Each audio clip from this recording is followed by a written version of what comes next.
আজকে ঘুরতে ঘুরতে চলে এসেছি নন্দনকানন দেখতে। এটা হচ্ছে পুরীর জু। আপনি এখান থেকে স্ক্যান করে টিকিটও বুক করতে পারেন। এখানে অনলাইন আর অফলাইন দু রকমেই আপনি টিকিট কাটতে পারেন। এটা হচ্ছে জুলজিক্যাল পার্কের গেটটা। টিকিট কাটার পর এবারে আমি ঢুকে পড়লাম জুয়ের মধ্যে। স্টার্টিংটা হলো প্রথমেই এই সুন্দর এলিফ্যান্টের সাথে। তারপর আমাদের খিদে পেয়ে গেছিলো, সেই জন্যে আগে ভাবলাম আমরা ব্রেকফাস্টটা করে নিই। এখানে প্রচুর সুন্দর সুন্দর ফুল দিয়ে গার্ডেনটাকে সাজিয়ে রাখছিল।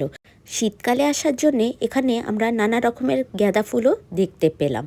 তারপর আমরা ভাবলাম চলো ফুল তো দেখা হয়ে গেল, এবারে ঢুকবো আমাদের রেস্টুরেন্টের মধ্যে। রেস্টুরেন্টটা বেশ পরিষ্কার পরিচ্ছন্ন ছিল। রেস্টুরেন্টে ঢুকে আমি নিলাম ডিম থালা। ডিম থালা খাওয়ার পর দেখতে পেলাম একটা সুন্দর প্যারট।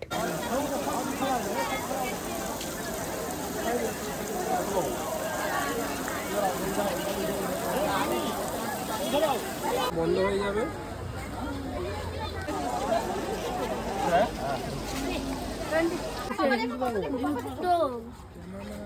দুটো তিনটে চারটে চারটে পাঁচটা সাতটা আটটা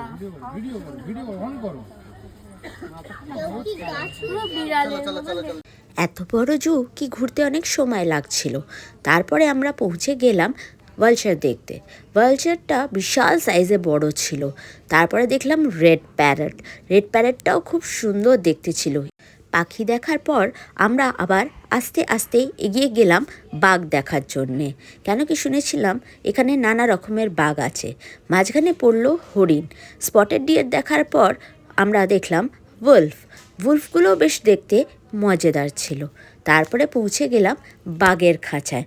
নানা রকমের আমরা বাঘ দেখতে পেলাম, হোয়াইট, ব্রাউন। বাঘগুলো রাখা ছিল সে বিশাল বড় এরিয়াতে, দেখে ভীষণ মজা লাগছিল।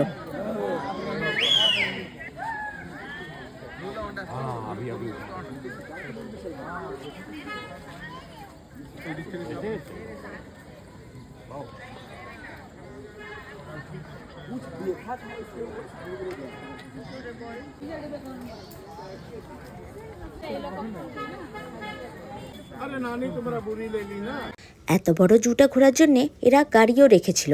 আপনি এখানে টিকিট কেটেও গাড়ি করেও ঘুরতে পারবেন। তাহলে যাদের পায়ে ব্যথা ওদের এই প্রবলেমটা হবে না। অস্ট্রিচটাও দারুণ সুন্দর ছিল। তারপরে আমরা লাস্ট দিকে চলে এলাম। এখানে আপনি জিরাফ, হরিণ আর নানা রকমের পাখিও দেখতে পাবেন। লাস্টে হাঁটতে হাঁটতে আমরা জুয়ের বাইরে বেরিয়ে যাচ্ছিলাম। এই গাড়িগুলোতে আমরা টিকিট কাটতে পারিনি, কেন কি আমাদের দেরি হয়ে গেছিলো। ডিয়ারের তো এখানে পুরো একটা গ্রুপই ঘুরে বেড়াচ্ছিল। আমাদের জু দেখাটা তো ভালোই কাটলো। আপনিও একবার এখানে এসে ঘুরে যান।